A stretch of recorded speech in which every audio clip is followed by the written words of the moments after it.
नमस्कार, स्वागत है आपका न्यूज़ 7 भारत में। पिछले कुछ न्यूज़ रिपोर्ट में हमने आपको बताया कि एक्चुअल में दिवाली एक प्राचीन बौद्ध पर्व है और प्राचीन काल में जब भारत पूर्णतः बुद्धमय था तो इसे कैसे मनाया जाता था, किस तरीके से मनाया जाता था, और बाद में पाखंडियों ने नई और झूठी कथा कहानियों के साथ इसे जोड़कर इसका रूप बदल दिया।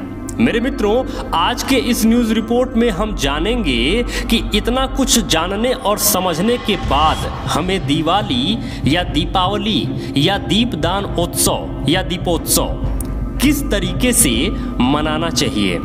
अगर आप एक बौद्ध हैं, बौद्धिस्ट हैं, तो आपको दिवाली किस तरीके से मनाना चाहिए। सबसे पहले अपने घर को और अपने आसपास की जगहों को जितना अच्छे से हो सके सफाई करें। रंग रोगन करवा सकें तो वो भी करें, जिसको पेंटिंग बोलते हैं।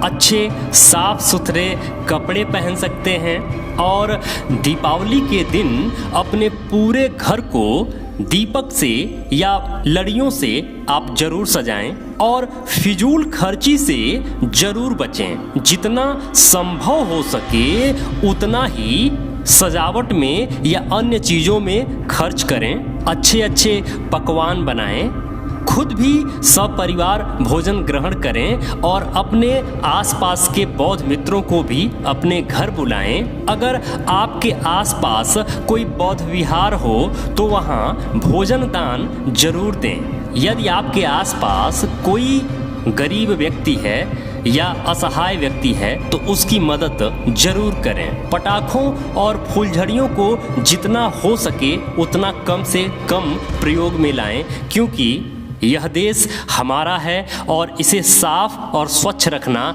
हमारी जिम्मेदारी है। वैसे तो पूजा का कोई विशेष प्रयोजन नहीं है, फिर भी अगर आप पूजा करना चाहते हैं, बुद्ध को नमन करना चाहते हैं, तो एक साफ स्वच्छ जगह पर एक चबूतरा नुमा जगह बनाएं। वहाँ पर गौतम बुद्ध का फोटो या मूर्ति, महामाया जो गौतम बुद्ध की माता थीं, उनका फोटो या मूर्ति और सम्राट अशोक का फोटो या मूर्ति उस जगह पर रख सकते हैं और बुद्ध के विचारों को, सम्राट अशोक के विचारों को, कहे गए वाक्यों को अपने परिवार के साथ, अपने पड़ोसियों के साथ दोहरा सकते हैं। जिनको वो बातें ना पता हो उनको आप सामूहिक तौर पे अपने इतिहास को बता सकते हैं। यह आयोजन शुरू करने से पहले पंचशील कर सकते हैं, त्रिशरण कर सकते हैं, बुद्ध वंदना कर सकते हैं, जिससे घर का माहौल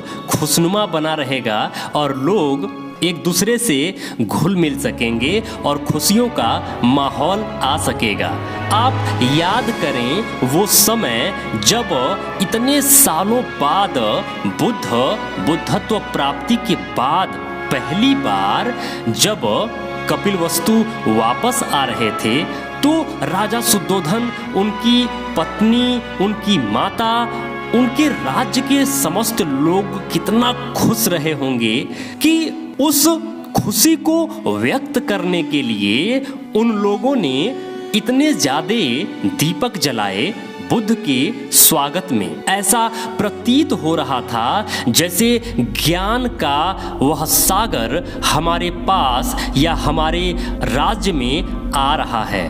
वह बुद्ध को इतना प्रेम करते थे कि बुद्ध के प्रति सर्वस्व न्यौछावर करना चाहते थे।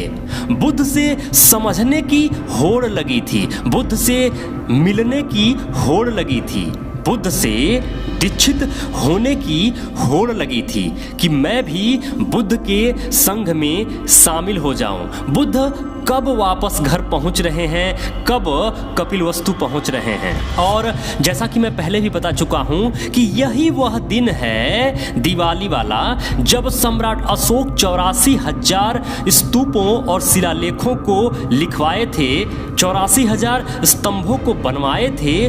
उनका उद्घाटन आज ही के दिन सम्राट अशोक करवाए थे। बर्मा से लेकर ईरान इराक तक जो भारत, अखंड भारत, बुद्धमय भारत सम्राट अशोक बनाए थे, एक साथ पूरे के पूरे साम्राज्य में दीपक जलाया गया था। सोचिए क्या नजारा रहा होगा वो। यह बौद्धों के लिए खुशियों का पर्व है। सीखिए चाइना के लोगों से किस तरीके से दीपदानोत्सव मनाते हैं। सीखिए कंबोडिया के लोगों से किस तरीके से दीपदानोत्सव मनाते हैं। सीखिए थाईलैंड के लोगों से, सीखिए वियतनाम के लोगों से, सीखिए उन बौद्ध कंट्री से जो इतने धूमधाम से यह बौद्ध पर्व मनाते हैं कि आप अगर वहां पहुंचेंगे तो आपको ऐसा लगेगा कि अगर दुनिया में कहीं स्वर्ग असल में अगर है तो यही है, यही है, यही है। जो फोटोग्राफ आपके स्क्रीन पर चल रहे हैं जरा गौर से देखिए, क्या आप इन जगहों पे अगर मौजूद होते तो कितना करीब से आप इस पर्व को महसूस कर पाते।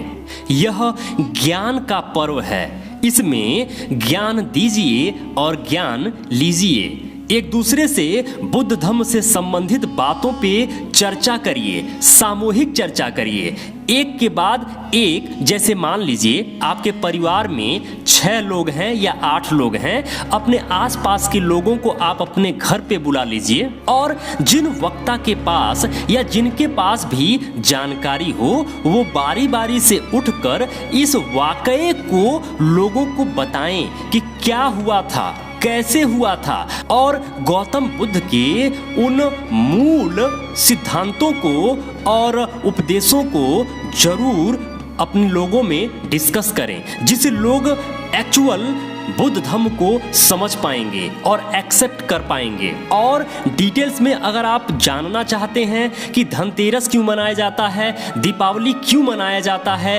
कैसे, कब, क्या, क्यों, कैसे हुआ, यह सब कुछ अगर आप समझना चाहते हैं, जानना चाहते हैं, तो आपके स्क्रीन पर एक थंबनेल लगा हुआ है। यह जो भी मैं बोल रहा हूँ ये थंबनेल्स लगे हुए हैं।